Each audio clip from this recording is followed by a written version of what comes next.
You switching? There we go.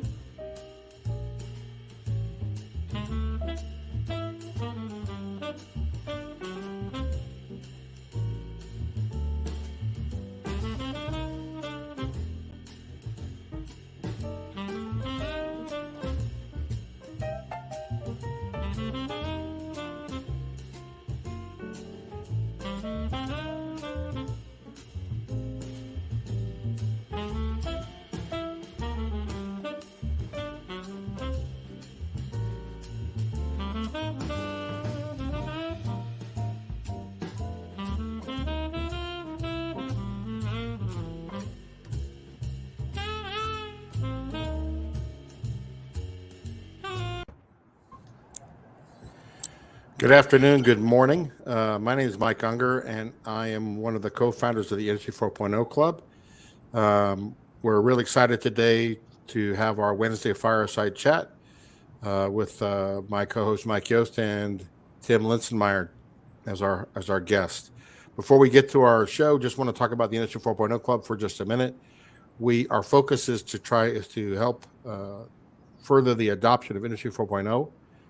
We host conversations Monday through Thursday, often on LinkedIn Live, sometimes on Clubhouse. Monday, we talk about women in manufacturing. Tuesday, we talk about the future of manufacturing, focusing on a technical topic. Wednesday, we'd like to host a fireside chat with an interesting industry leader. And Thursday is people, process, and culture, where we talk about other aspects of the adoption of Industry 4.0. Each of those broadcasts begin at 12:30 p.m. Eastern Time. As I said, my name is Mike Unger. When I'm not working with Industry 4.0 Club, I'm a business coach and executive coach with over 35 years of manufacturing experience under my belt.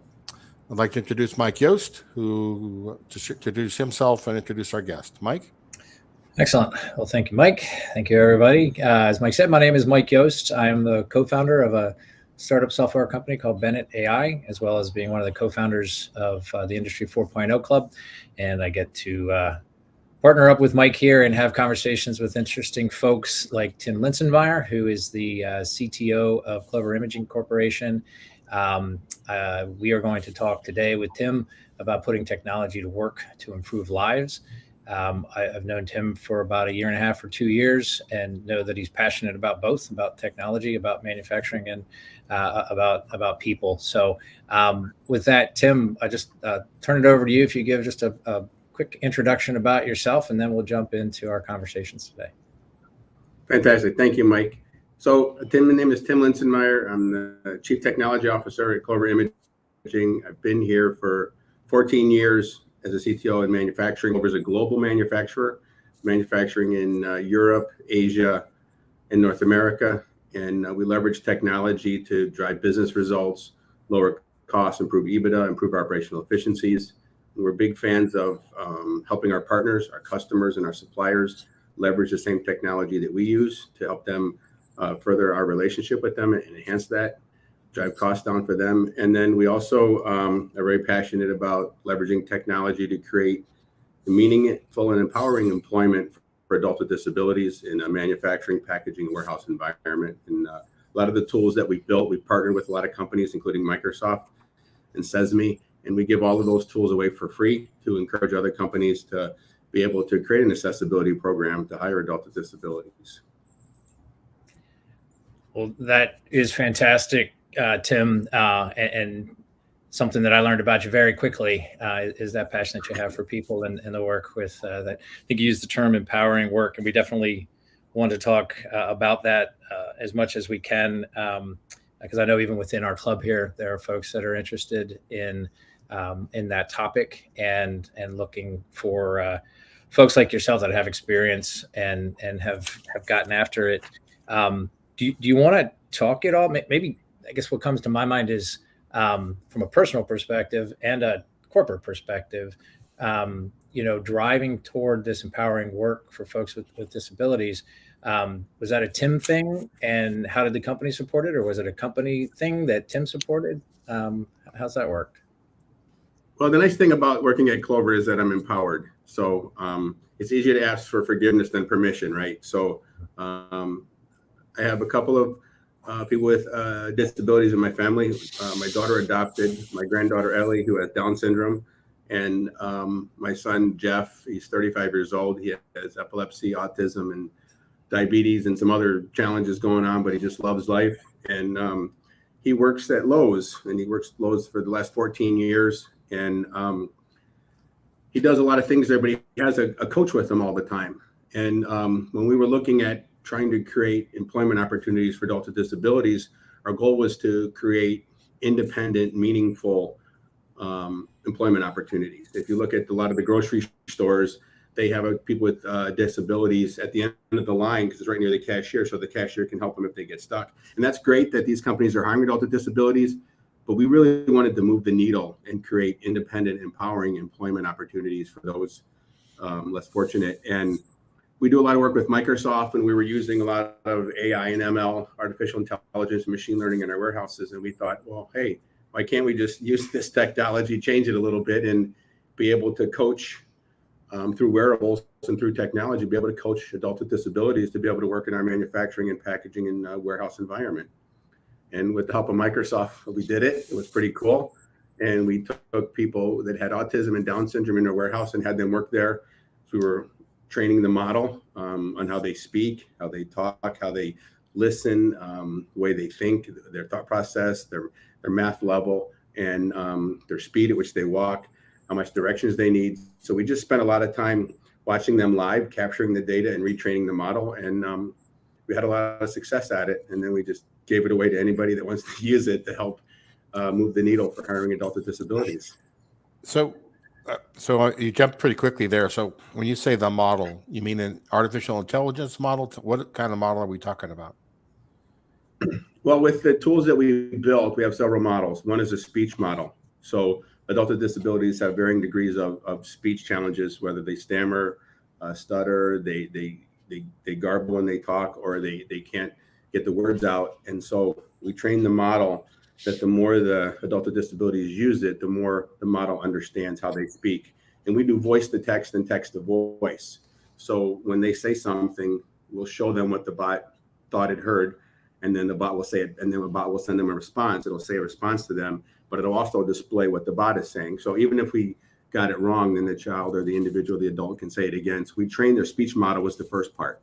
That was the hardest part. But once you get them to do it, you using it over and over and over again, the bot learns how they talk. It doesn't matter what the disability, it doesn't matter how they talk. The bot will understand over time. So we trained that model. The second model we built was trying to leverage their physical skills, seeing if the bot could see the mistakes that they were making, whether they were walking past the place they were supposed to stop at, or they couldn't scan the right bin because they couldn't see it, or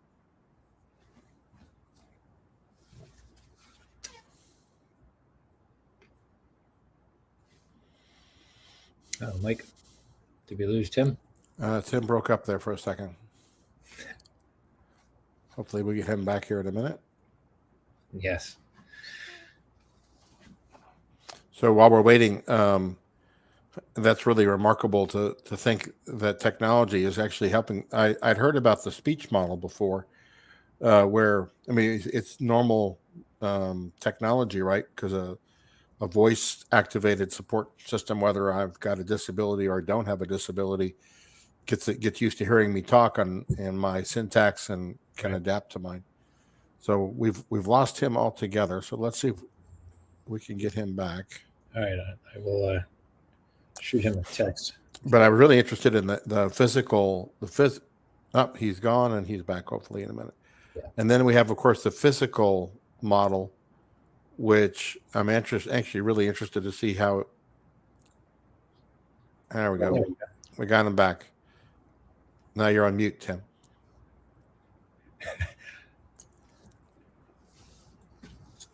There you go. I did disconnected there. I apologize. No worries. Okay. So you were talking about at that point how the physical model was working when we lost you. So we trained the AI models to learn how each individual, what their special needs are. Do they talk well, but they can't physically move well? Do they have trouble following instructions? Can they read? just things like that. And so the model, the more the individuals use it, the model gets smarter each time that person uses it. It tries to learn from the mistakes that they make to lead them to instructions that help them in the future. And so what have you seen in terms of success, or where are the have you seen limitations, or is it really unlimited that you've seen so far? One of the coolest things we saw and learned when we had the speech therapists and the physical therapists there is that the individuals with disabilities, their speech was much better when it was talking to a bot than when it was talking to us. And we asked the speech therapist that, and they said that's because they're a little intimidated when they're talking to adults, right? They're talking to people in live environment, but when they're talking to a bot, it's like playing a game. And so they were much more relaxed and they were much more calm, and they were just given instructions and they were following the instructions. So they were tricking the model because their speech was better when they were using the tool than when they were talking to us. So, but that was really cool. And then there was a couple of things like some of the adults, like we have cycle counting where you count how much is in a bin. And most people with disabilities can't do that. And so we added another tool in there where they can just take a picture of what's in the bin. And then through Azure and our model for counting how much is in there, the system calculates how much is in there, compares it to the ERP system, and flags it as cycle counted if it needs it. We're just trying to create jobs for kids with disabilities. And we try to do it through every job function in our warehouse. We had 7 job functions, and we created a model for every single one. Not every individual could do every job, but we could find through the model and tracking the mistakes that they made and tracking the video and the audio, we could tailor the bot to help them get better at each job. So the data was the most amazing thing. So this to me, Tim, is inspiring and I think challenging in a way. Like what we are talking about here, you haven't mentioned anything about Industry 4.0, right? And we know that when you talk about this use of technologies and such in this broad category like this, it really comes down to driving outcomes, right? And putting it in line for some defined business purpose. But I see so many people that struggle from a big picture perspective, AI, ML, doing the thing, solving the problems that are in front of you, just like you talked about. I mean, that's the promise of these technologies, right? Yet I see so many people that are either afraid of it or won't commit to it. And I'm just thinking from a corporate philosophy perspective, right? Like the commitment that you guys have made to this. You had speech therapists there, and just the work it would take to do this, the commitment that it takes to such an initiative, and the fact that the support and technologies are there is great, but it has to be a pretty big team you have that's working on this. And I'm just wondering from an organizational perspective, is this a team of 2? Is it a team of 22? Like, how do you get after this from an organizational perspective? Here's the thing is we leverage technology to streamline and simplify our business processes before we started this initiative. So we optimized our supply chain, we optimized our inventory, we optimized exactly where to put everything in our warehouse, whether it be manufacturing, packaging, and distribution. We optimized the routes that they would take. We use technology to optimize our systems and processes first. So we did that. When we were training people before, it would take them 3 months to get somebody trained. Not an adult with disability, just anybody new that's starting. That doesn't work in today's environment. It just doesn't work. So if you streamline and simplify your business processes, and we went from 7 job descriptions down to 3, we could have a person running. Our goal was to have a person up and running in 15 minutes. So when you, through technology, training them along the way and just, reinforcing and learning. And so when we simplified our processes, then we had labor challenges, right? It was all through COVID and people were overpaying for talent. People were calling off and it was just crazy. And there was a group of untapped labor force for us, adults with disabilities, that said, hey, let's go to work. And because we had already streamlined and simplified our business processes and optimized travel paths in the warehouse and took into account safety, not having a person in the same aisle as a forklift truck, things like that. Knowing how much everything weighs and if they can carry it, what type of device they need to use to carry it. So we've simplified it already for our own staff. So when we were starting to do it with adults with disabilities, we had already had the simplified business processes. So it was really easy to do. if we didn't optimize our manufacturing, packaging, our supply chain, our distribution environment first, it would have been very challenging. And we didn't do that first part with adults with disabilities in mind. After we did the first part, then we ran into COVID and we ran into labor shortages and irrational pay for warehouse workers that was doubling and tripling, especially in California, where it's hard to find anybody to stay more than a week at a job. We tapped into the labor market, and a labor market that was untapped. And there was a lot of young adults with a lot of energy and passion that just wanted to work. And they usually would do well working 4 to 6 hours. We partnered with Uber and Lyft to get discounts to take adult with disabilities back and forth, because parents can't, they have a job and they can't just drive them back and forth. So we tried to take into account everything that we could to help create empowering employment, but also help address our labor shortages. Yeah. Well, it's amazing. So to the point of how you guys you're getting after it, you have the foundational work done, like you said, of the process improvement, et cetera.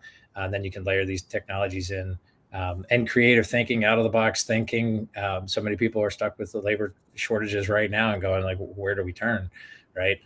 So it's impressive to see how you guys are doing this.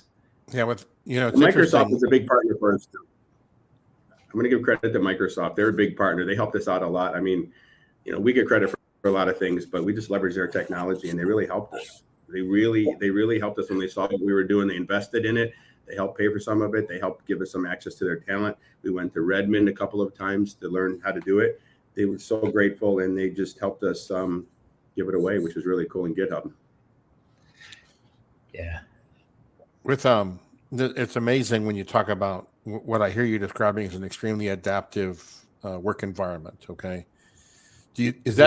How does that carry over into the other employees, into the overall culture of Clover? That's a great question. We get that a lot. We get that a lot. Typically, the worker in manufacturing, packaging, or distribution does not have a wearable except a barcode glove that they just scan, or a reader that they scan with. But adults with disabilities would have a headset on with one ear that's high definition, a microphone. This ear is open for bells and whistles in the warehouse and stuff, and a camera on top so that we can see what they're doing. And then we track everything. If they're not going in the right direction or they're not moving, we ask them a question, they don't respond, we can do certain things, send people to see them. So it's very easy to tell in a warehouse who is using the tools that needs help and who's not. And the employees just rallied around those individuals. They rallied around them. They saw they were working side by side, doing the same jobs, just doing it a different way. And it really helped motivate the entire warehouse. It really did. We just pulled together the culture. Our culture is very good, but when you see what we're trying to do as an organization, and we're trying to help other companies do what we did, it really, people felt really good about what we were doing, and they were always willing to help. So on the back end side, you talked about them wearing cameras, about the operators wearing cameras, and then folks keeping an eye out for them. Are the people on the other end of the system that are monitoring it? Are they data scientists? Are they HR folks? Are they plant line leaders? What type of skill sets do you have to keep these models evolving and those sorts of things? Well, the goal is you have to build self-learning models, right? That keeps retraining itself. And sometimes you have to train the model on new environments and new things. But at the end of the day, let's say somebody is told to turn left and they turn right. Well, the bot already knows that they didn't turn left, that they turned right. So it says, hey, are you okay? You need to turn right. And if they don't, they need to turn left. And if they don't, it sends a text and an email to the warehouse supervisor that says, hey, we got a problem. If it says you're not moving, hey, are you okay? And they don't respond, we wait about 30 seconds. If they're not moving, then the bot sends a message to send somebody over to see them. So we wanted it to be self-monitoring. We didn't want to have somebody have to sit there and look at all these screens and see what everybody's doing. The bot knows if they scan the wrong product. The bot knows if they pick the wrong product, if they pick the wrong quantity, because it can see it, right? And so, but you'll find that we found the adults with disabilities, they don't make too many mistakes. They do exactly what you tell them to do.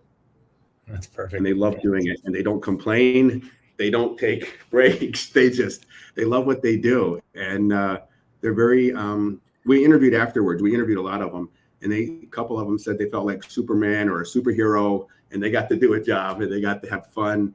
They could talk to the bot and say, "Hey, tell me a joke," or "How'd the Cubs do today?" or "What's the weather?" We made it conversational, and the last version we did. We made it language independent, right? Whatever language you wanted to speak in, it would use, and we also ask them a few questions like, what do you like, balloons, butterflies, or whatever, so we could tailor, some questions and thoughts as they're walking from one location to another when they can talk about something they have in common, like sports or whatever. So Yeah. just making it fun for them and engaging and not just the job. But their quality was at the same or better than anybody else's in the warehouse. I mean, it was the same. It was really good.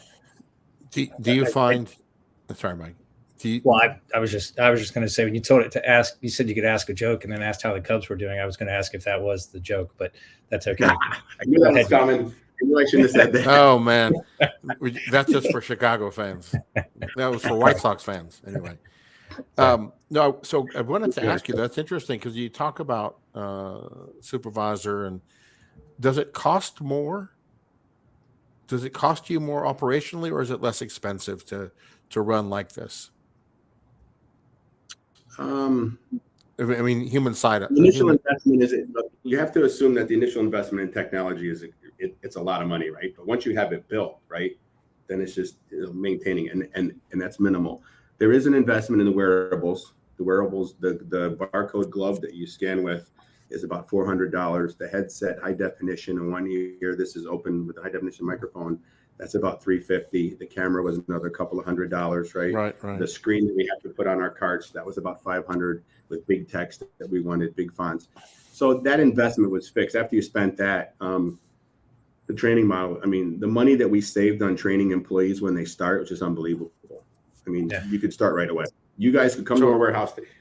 Here's how it works. Get this. We took legal, we took HR, we took customer service, we took finance, all down to our warehouse, and we had them pick, pack, and ship with this tool, and they did it. Nice. Well, when you mentioned though, what about operating costs? So in terms of overhead to manage the folks with disabilities, I mean, is it really there? I guess you said their error rate is, and they don't do things wrong once they're trained. So, or they seldom do. Tell me, is it more resource to manage that kind of workforce or not? Well, let's assume that everybody's error rate's about the same, right? And so you're going to have some quality issues eventually, right? Everybody has them. But through our digital transformation, a few years ago, we migrated everything to the cloud, right? So we went from not buying any more hardware and closing all of our data centers to have everything in Azure, right? So that really helped us lower our costs. And then if I told you the size of the IT team, I think you would be shocked, but it's extremely small because we believe that a small group of people could change the world, right? A small group of people can make a difference than a larger group of people. And we just have the philosophy.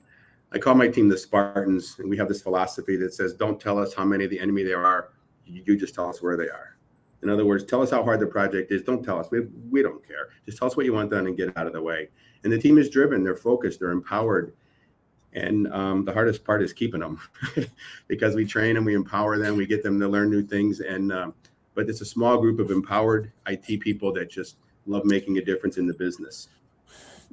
Do you? I'm sorry, Mike, let me just jump in. And so, if I wanted to, so you talked about doing this sort of a step at a time, and now you have an overall model, a way you work, if you will. So here I am. I'm a company, and I don't have what you have, and I don't. How do I start? And how do I get to where you got, you probably did it over a couple of years. Can I do it in less time? We did it in 7 months. So wow. It wasn't a couple of years. It doesn't have to be. I get that question a lot. And here's the thing. First of all, you have to make an organizational commitment to it. The organization has to say, we have to leverage technology. We have to invest in people and processes and technology to drive business results. You have to lower your costs. You have to improve operational efficiencies. You have to do more with less. You have to empower your team. So we got that organizational buy-in right away. And part of that organizational buy-in was the culture here that allows us to just go to each pillar. And we have 13 different pillars: manufacturing, packaging, supply chain, inventory, quality, everything. And we leverage technology in each pillar. So they know that we're here to help. They know that IT is not just a cost center that gives them a new mouse once in a while, but if they got a problem, we can help them solve it. So we optimized a lot of our business processes and simplified a lot of business processes that we had, operational processes. So it wasn't hard to get the organizational buy-in to say, okay, we're just going to go do it. And it was challenging, but we couldn't have been successful without the entire company rallying around it. You have to all be going in the same direction. And you find that there's so many different people in a company using Excel, or some contractor built something in Access, or they got some API that they're using that we didn't even know about. I mean, just crazy stuff that was like, what the heck is all this? But when you get in that alignment and you take all those arrows that are moving all over and you get them going in one direction, and everybody has a vision of where they want their pillar to be, and their voice is going to be heard, and their teams can lay out where they want. They don't know how to do it. They just know what they want done. And then that's where the team of Spartans, or our team, comes in and says, okay, let's go.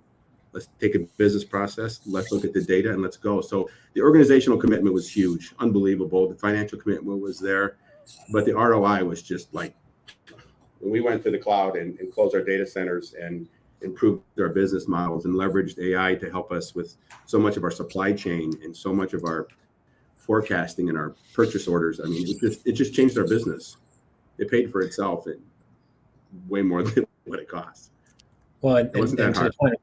To the point of cost, right? I mean, you talked about the upfront investment and the work that you've done, but you're offering these solutions as open source. You know, you referenced GitHub earlier, right? So talk a little bit about the fact that that work that so Mike asked about how to get started. Well, you're not asking people to start from scratch and do what you did. You could leverage what you've already done, right, with these models and these solutions architectures and such. Yeah, so the challenging part was, our biggest challenge was inventory.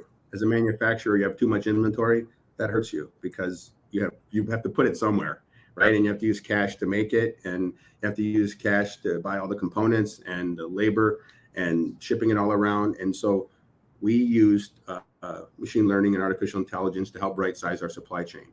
Once we did that, once we optimized what we need to make, when we need to make it, safety stock, replenishment levels, where we need to ship it to, where it needs to go in the warehouse. Once we did that, the operational savings were enormous, and everything else was gravy. So you have to make a commitment, you know. So if I was going to company get started, what's your biggest problem? What's the hardest problem? You have the biggest opportunity in front of you. And ours was inventory. And when you right size that, when you kill that, when you cut the head off of that dragon, and now it's easy, everything else is just like snowflake on a hill. It just keeps rolling, gets momentum, and just goes to the bottom, and everything is done. You take the hardest problem you have and you solve it. Most companies like to solve a little one here and a little one there and a little one there, and there's minimal ROI.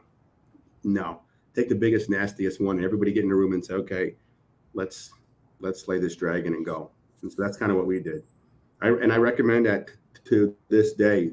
Getting incremental wins is nice, but that doesn't move the needle. Earlier we were talking offline and about something called an accessibility plan. What is that? And if I wanted to start to put one together, how would I do that? So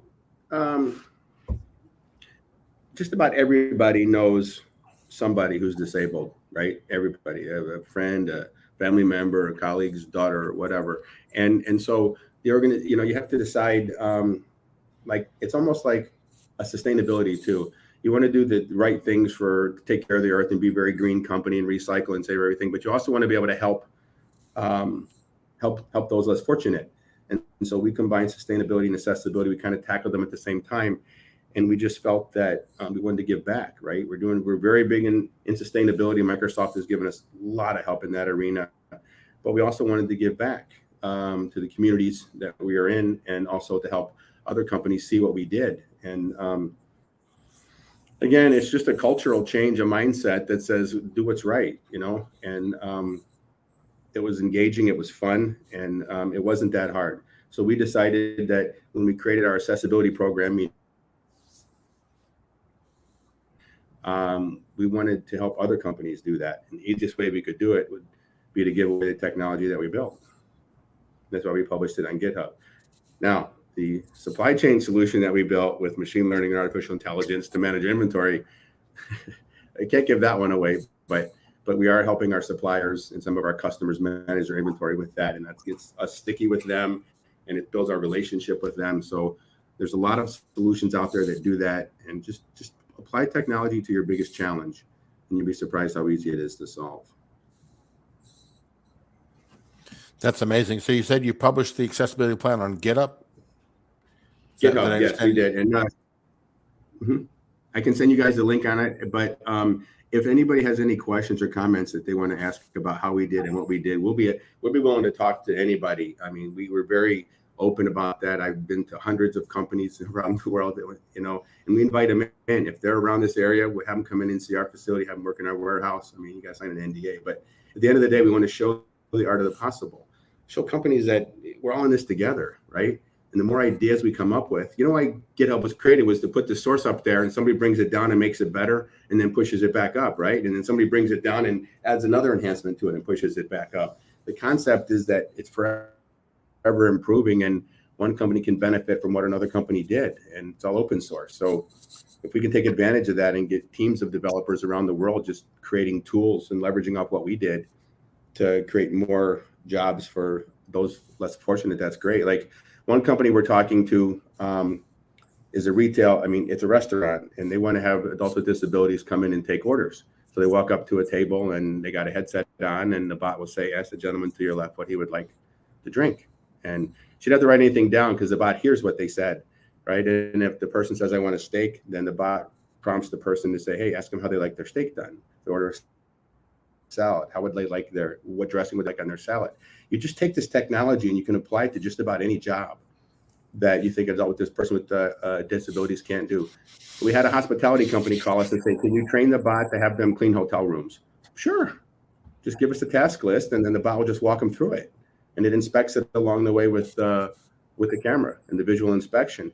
There really wasn't a job other than maybe like a mechanic or something like that. There really wasn't a job that you really couldn't apply the technology to. Cycle counting was the hardest one. That was hard. That's amazing. We had a question about a video. Would you have a video we could post on our on our LinkedIn page after the fact, perhaps that would be acceptable? We have about 3,000 videos. So yeah, we could send some. I like to send one I'd like to send two. One is with an organization we work with called Gigi's Playhouse. It's the world's largest organization to help those with Down syndrome from prenatal all the way to adulthood, learning job skills. And we partner with them, and we leverage a lot of their students to be able to test a lot of this stuff. So Gigi's Playhouse. And then my son's in Special Olympics, and they have all sorts of disabilities and stuff. And so we partner with them too. So I'd like to send you some videos where we have teams of Down syndrome adults in there, and then we have teams with Special Olympics basketball and softball, just playing and just enjoying what they like to do in a warehouse that they couldn't do by themselves. So sure, I'd love to send those two videos. Please. That would be fantastic. No, it'd be great to post them on our, that would be great to give it to our readers and listeners. And there's one other video that Microsoft did for us that helped us manage our supply chain, and I'll put that out there too, but it just shows the art of the possible. I mean, what we did is nothing compared to what Microsoft is doing, and they're just so open and so willing to help those. If you have a sustainability question or challenges there, or if you have accessibility issues or challenges there, I mean, they will jump through hoops to help you out, like they helped us, and they're doing amazing things. If you go to Microsoft accessibility and you see all the videos there, some of our videos are there, you'll see hundreds and hundreds of examples of how this technology is working. They have blind marathon runners, and they used to have the bands tied to them, so they would tie to their partner runners. So when their partner turned, they would turn. Now they have a navigation app that just sees where the runner is going, and it just tells them where to go. Jump over this, turn left here, wait here, do that. So anything is possible with this technology. There's so many examples. People with a cerebral palsy are talking, just crazy things that are just happening with this technology, and it's only going to get better and better. And go to that site, Microsoft AI for Accessibility. Unbelievable examples of what companies around the world are doing to help those in need, those less fortunate. And it changes the world. It really does. It changes their family. It makes them empowering. It makes them feel good. They can earn money. I mean, they're making friends. It's such a great story. It certainly is a great story. And I'm glad you asked about the videos. I've seen several of those videos. I was going to ask for resources as well. So I think that's fantastic. And your willingness, Tim, to bring people in, to share, to be open, to leverage what you've known from an Industry 4.0 club perspective. This is what it's about for us, right? That to open the eyes to people about opportunities or the possible, like you said, and then break down a barrier to say, well, if you listen to Tim and you follow these videos, or you find these organizations and such, there are ways to move forward with things that really makes it digestible for people and accessible for people in a way that I don't think would happen otherwise. So really appreciate this. And it solves. We hear so much today about the Great Resignation and the inability to find workers. And there's a huge what you're helping here. The irony of this whole thing is it's using technology to actually open up a whole nother group of potential employees that you might not have considered before.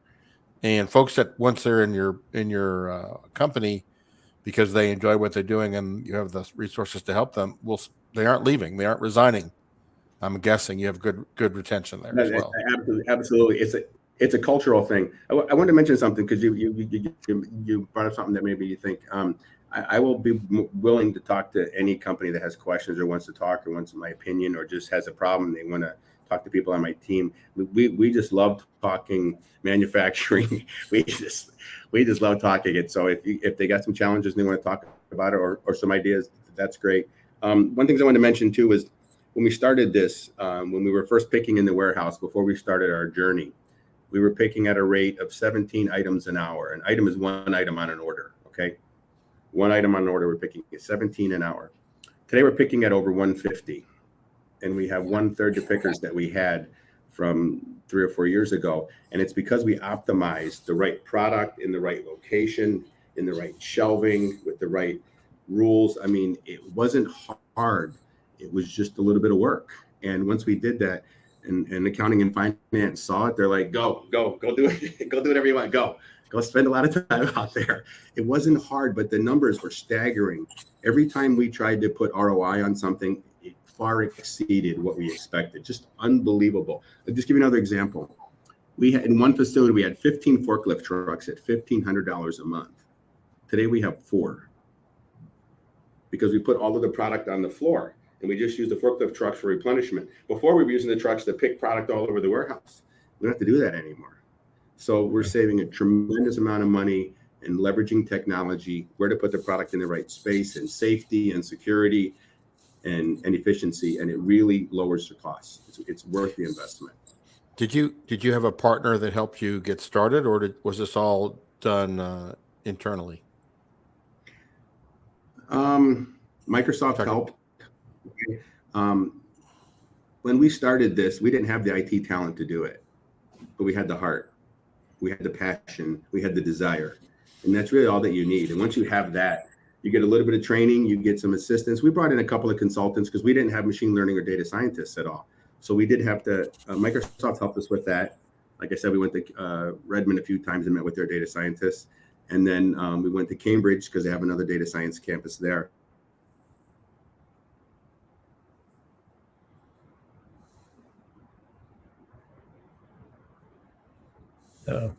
Again, there we go. There you go. You just have to see that it gets done.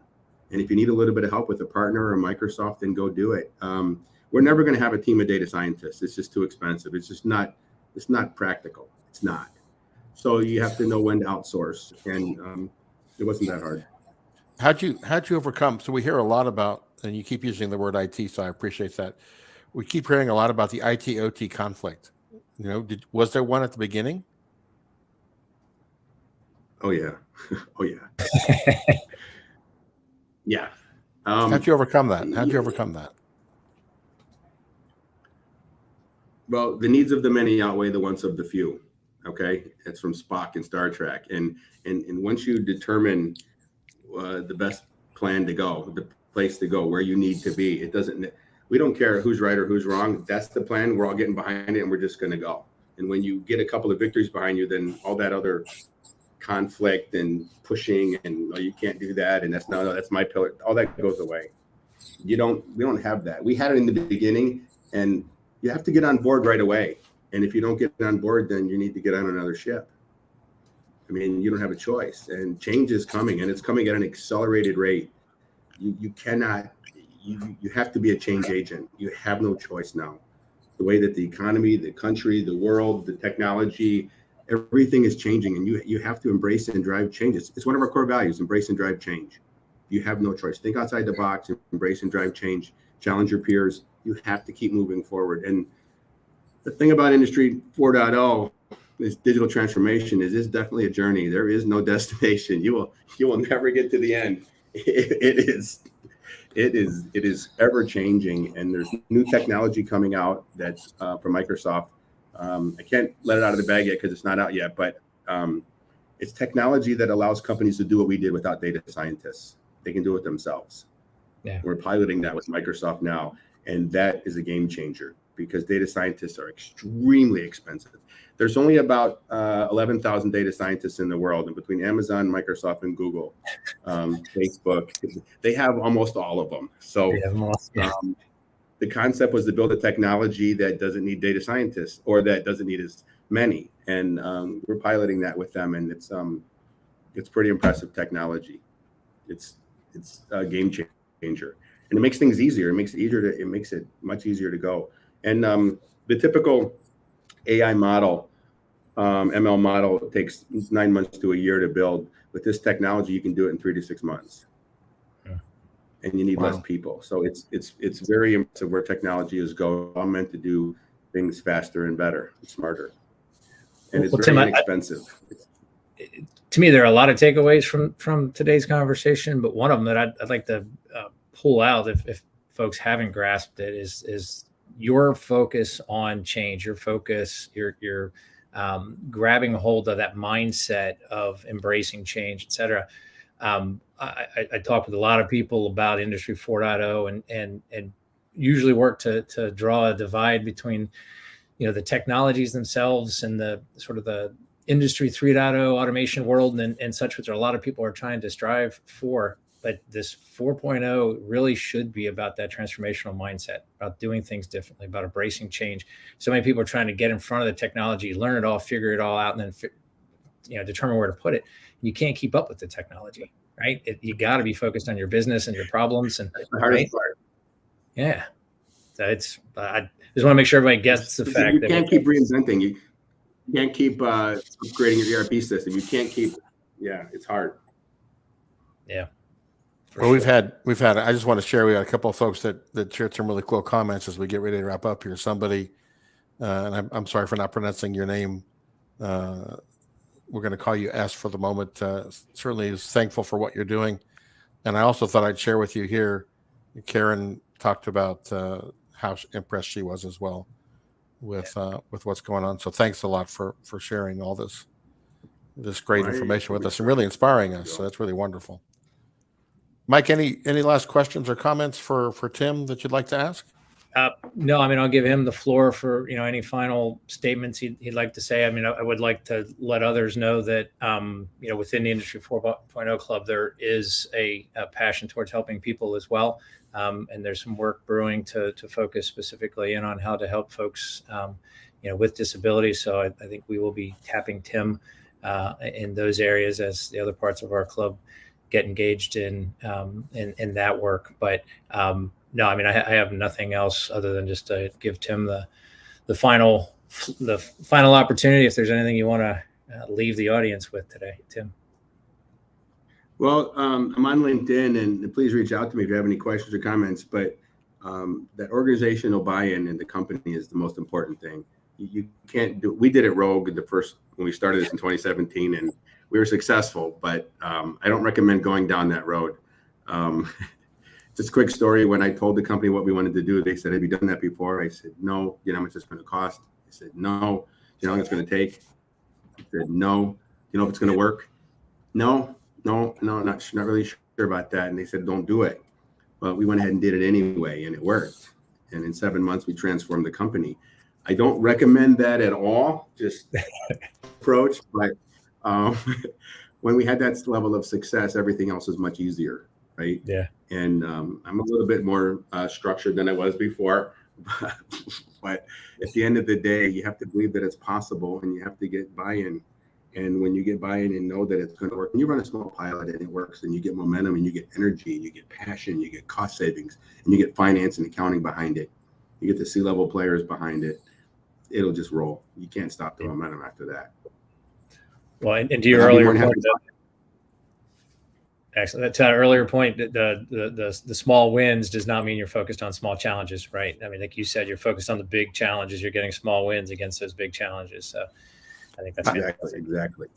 Super. And I would just, Karen shared another comment too that I wanted to put up here because I think this is where I'm at. You know, she says her mind is racing on how to bring this art of possible to our company.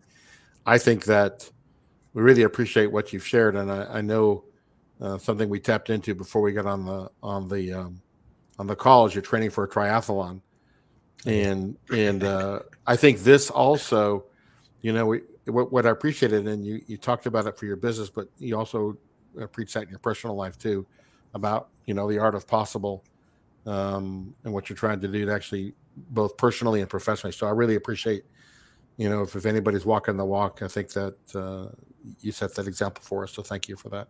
Yeah, thank you. Thank you so much. And Karen's comment there, you just have to believe it. You have to believe that there's a better way to do something. You have to believe that, like a triathlon, you have to believe that you can do it. You have to want to do it and believe in it. And you train and you practice and you train and you practice and you go and eventually you do it. And you have some setbacks. The same thing with digital transformation. You have to change the culture and just take it one piece at a time. Just get small wins on big projects and just keep going and get buy-in from key C-level players. And you'd be surprised how fast you run. It's not as hard as you think. It's not that hard. It's just training and practice. Yeah, thank you, Tim. Yeah, that's fantastic. So maybe I can conclude by just sharing this has been the Industry 4.0 Club. We've had a really great conversation here today with Tim Linsenmeyer and my co-host, Mike Yost. We've been talking about Industry 4.0 and how it helps really transform not only companies, but also individuals with disabilities and their ability to contribute. So we really thank Tim for his time. And of course, you can reach out to him on LinkedIn and to any of us as well. If you liked what you heard today and would like to hear more about Tim and others like Tim, please join the Industry 4.0 Club. We host shows Monday through Thursday. Monday, Women in Manufacturing. Tuesday, The Future of Manufacturing. Wednesday, Fireside Chat. And Thursday, People, Culture, and Process at 12:30 p.m. Most days, not every day, most days. So please feel free to join us on LinkedIn Live and or on Clubhouse. So with that, I want to thank everybody for joining us, and we'll close for the day. Thanks a lot. Thank you very much. Thanks for your time. Thanks, Tim.